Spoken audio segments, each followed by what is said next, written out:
Now, Hezbollah lawmaker Hassan Fadlallah has accused Israel of attacking people returning to their villages in southern Lebanon.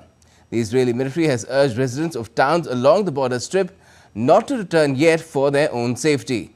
Fadlallah said that Israel had violated a ceasefire deal by firing on civilians returning home to their villages along Lebanon's southern border with Israel.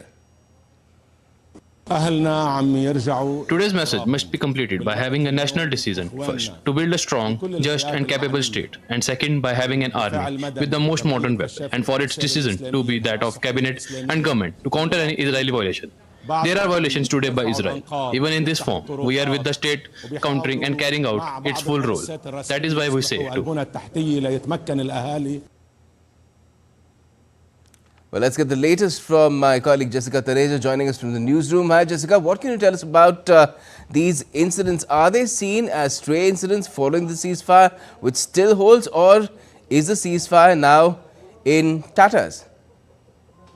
Well, it could be somewhat in jeopardy at this point. You saw Joe Biden's, appointee for solving this crisis, arriving at a ceasefire deal, Amos Hochstein, who was on West Asia tour just last week to get this deal across the table. But what has happened is the change of circumstances since there have been relations. Now, this entire ceasefire deal was based on what was achieved in the 2006 truce that had potentially ended an all-out war between the two nations. That also lasted for quite some time, and this one has almost gone on in the region for more than 13 months. So, of course, there were hopes pinned on it, but also crucially looking at what happens in the next 60 days.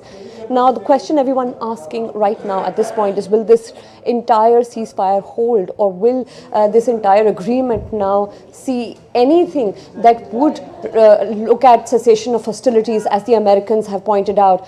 The fact of the matter is, it requires the withdrawal of Hezbollah from the south, from the Litani River, which is about 40 kilometers from the Lebanon and Israel border, and would also require Israel to withdraw its ground forces from Lebanon. So when this is potentially what has been agreed upon, it looks difficult with the current circumstances that you see that it will not be violated. And let's not forget, back in 2006, when this particular treaty was implemented, it was violated back then as well. When you recall that Hezbollah had started building underground infrastructure along the blue line, the buffer zone, and the Israeli army. Of course, on the other hand, the Israeli forces were conducting, air raids and gathering intelligence for what could be of extremely crucial use in what Israel did to Lebanon in 2024, gathering important intelligence data. So both of them did violate the treaty back then. It looks like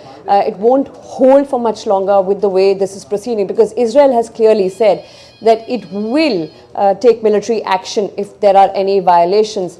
And if this continues, it doesn't seem to be that these efforts will pay off, Gautam. It's already a blame game on, and that is not what the world needs at the moment. But let's hope that a better sense of reason prevails. Thanks a lot for joining us for the moment, Jessica Tareja.